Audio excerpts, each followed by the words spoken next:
Isang panibagong kwento para sa inyo, nakapupulutan nyo ng aral at kilig. Sana po ay magustuhan nyo ang love story nito, ang love story ni Diana at ni Justin.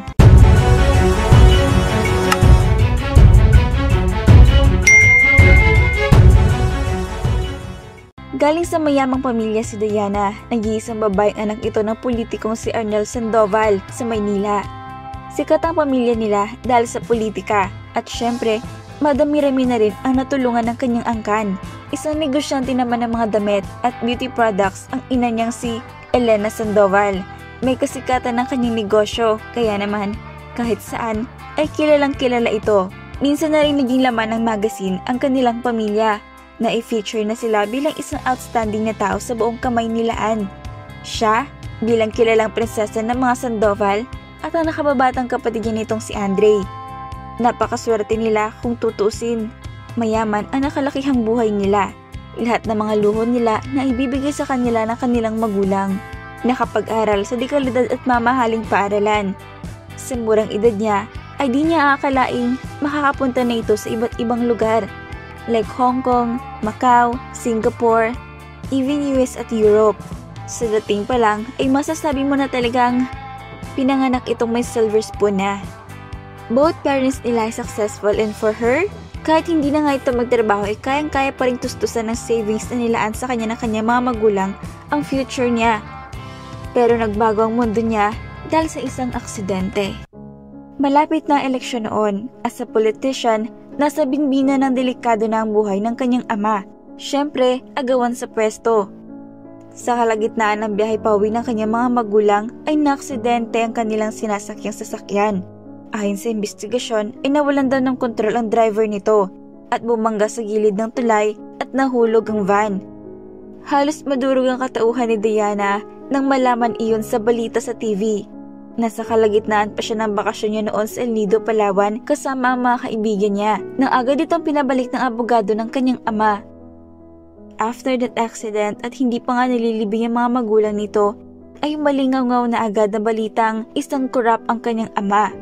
At ang lahat ng kanilang yaman ay galing lamang sa kaban ng bayan. May nakabimbing kaso pala ang ama nito. Her world turned upside down. Imbis na pakikiramay ang makuha niya sa mga malalapit na kaibigan, ay puro bash at kasuklaman ng kanyang natanggap. Kahit na ang mga natulungan ng kanilang angkan ay tila hindi na sila kilala pa. Para na silang basura ngayon na pinandidirihan dahil sa umusbong na balita, maparadyo man, TV at newspaper man. Halos tinalukuran na siya ng lahat.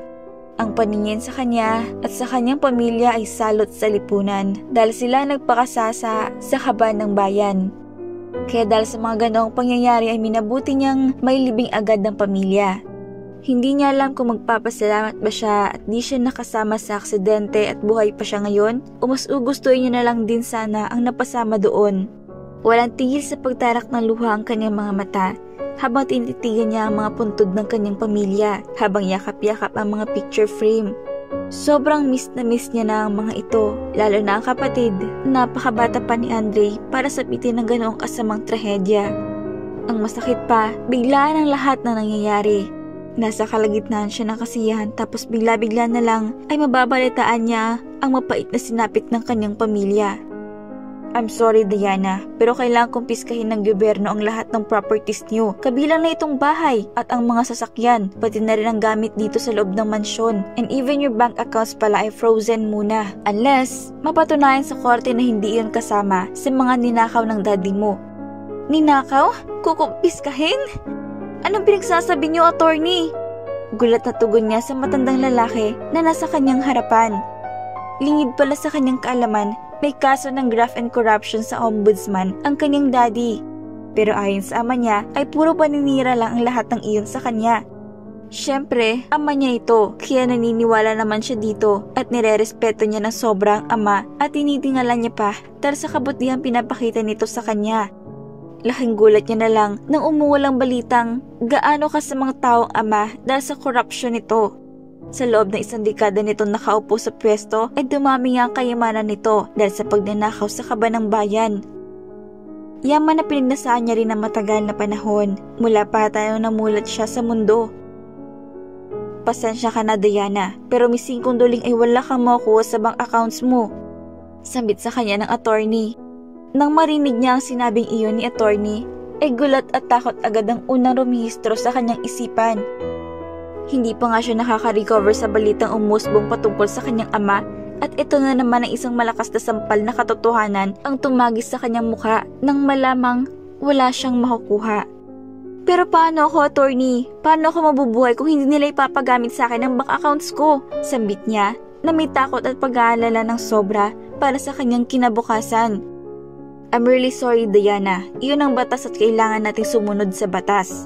Ang tanging magagawa ko lang ngayon at may tutulong ko ay paglaban ng kaso lalo na mga savings na inipon sa iyo ng sarili mong ina. Napaupo na lang ang dalaga sa panlalambot ng kanyang tuhod. Nahilamos niya rin ang 2 palad. 3 araw pa lang na ililibing ang kanyang pamilya ay ito na kagad ang problemang kinakaharap niya. Hindi pa nga siya nakaka-recover at nakakamobon sa mga biglaang pangyayari. Balak niya magluksa para sa mga ito pero dapat niya na iyong isang tabi. Kailangan niya makapag-isip agad ng paraan. Hindi ko alam ang gagawin ko. Hindi ko alam kung saan ako pupunta, attorney.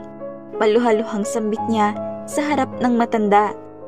Sa ngayon makituloy ka na lang muna sa makakilala mo, iha, hanggang sa matapos ang kaso.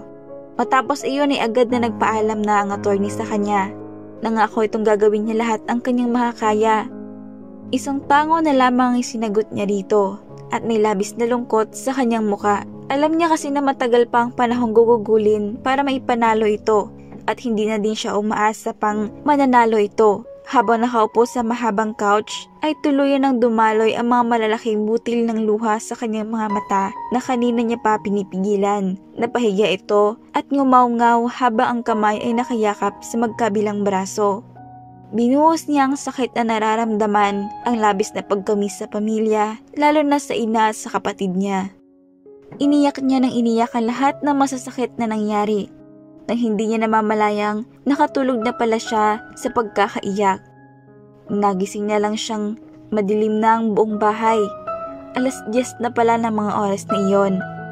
Matapos kumain ay agad niyang tinawagan isa-isa mga kaibigan niyang malapit sa kanya. Pero sad to say, wala sa kanya mga circle of friends ang nais na tumulong sa kanya. Iniiwasan na din siya ng mga ito as if na hindi siya kilala ng mga ito.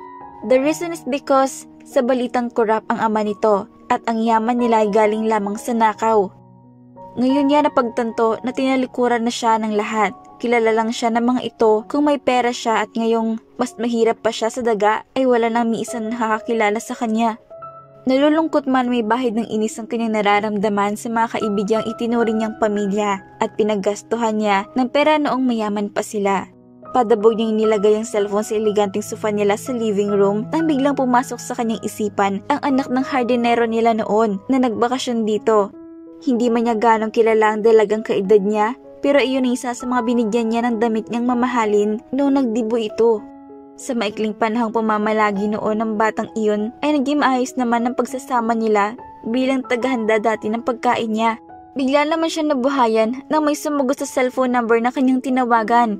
Isang babaeng sumugot sa kabilang linya at labis na maikinatuwa ng babaeng ito ang kanyang pagtawag. Hello? Si Ara ba ito? Sambit na nagbabaka sakali niyang boses. Nagulat naman siya at nilayo niya ng bahagya ang cellphone sa tenga nang marinig niya ang malakas na tili ng babaeng nasa kabilang linya. Tila ba, tuwang-tuwa ng sobrang babae sa pagtawag niya. Nang mahimasmasan sa excitement, agad naman niya ikinuwento ang kanyang sitwasyon. At nagbabaka sakali siyang matulungan siya nito ng pansamantala. Oo naman, walang problema kung dito ka sa aming tumuloy. Ako lang naman at ang kuya ko ang tao dito, pero madalas, ako lang. Kaya masaya ako may makakasama ako kung di dito ka tumira, Ma'am Diana. Walang pag-aatubiling sabi ni Ara na nasa kabilang linya. Ang challenge lang ay taga Negros ito. Ang layo ng probinsyang iyon kesa dito sa Maynila. Matapos ang pag-uusap nila ni Ara, ay agad niya na tinungo ang kwarto at nagsimula na mag-impake. Kinuha niya ang 2 malalaking maleta na British Knight at isang maliit na kasya naman sa cabin ng eroplano. Pinili niya na lang ang mga dadalhin niyang importanteng gamit kasama ang ibang gadgets at ang mga alas na naiwan sa kanya ng kanyang ina. Iilan lang ang mga iyon pero kung sakaling gipit na ay maaari niya namang itong gamitin. Nagpasalamat siya at may naitabi siyang cash sa kanyang kwarto. Di naman kalakihan iyon pero sapat na. Sapat na iyon para sa pamasahe niyang eroplano mula Maynila papuntang Negros. Matapos niya mag-impake, ay nilibot niya na lang ang buong mansyon at inilala ang masasayang alaala niya noon dito. Dito siya lumaki sa pamamahay nito at marami siyang mga memories dito. Hindi niya lang lubos na akalain na kailangan niya ng lisanin ang bahay na punong-puno ng masasaya niyang alaala. Kinabukasan ay maaga pang nagtungo sa airport ang dalaga para maaga din siyang makarating sa destinasyon niya. Nang makapasok na ito sa entrance, ay agad naman siya nagmadaling pumila para kumuha ng ticket sa Cebu Pac. May ilang oras pa naman ang alis niya, kaya sa second floor ng NAIA 3 ay naglibot-libot siya muna. Nang habang nagmamadali ito at naglalakad para tunguhin ang gate para sa boarding nila, ay siya namang natisod ito at tumama siya sa isang lalaking may daladalang kape. Sa kasamaang palad ay natapon ang kape ng matipunong binatang nakasuot ng puting t-shirt. Hala, sorry! My gosh! Hala, hindi ko sinasadya! Gulat na bungad niya agad sa binatang di may pintang mukha sa inis dahil sa nangyari. Gusto niya mang manatili ay kailangan niya nang umalis dahil kung hindi ay baka maiwan siya ng eroplanong sasakyan niya. Abangan natin ang part 2 kung ano magiging kahihinatnan ng milyonaryong prinsesang ito sa buhay probinsya. Katropa, maraming salamat sa iyong pakikinig. Kung gusto mo ng mga video gaya nito, i-click na ang subscribe button at ang notification bell para ma-notify ka sa mga paparating ko pang mga video na tsak kapupulutan mo ng dagdag kaalaman. Be happy and God bless!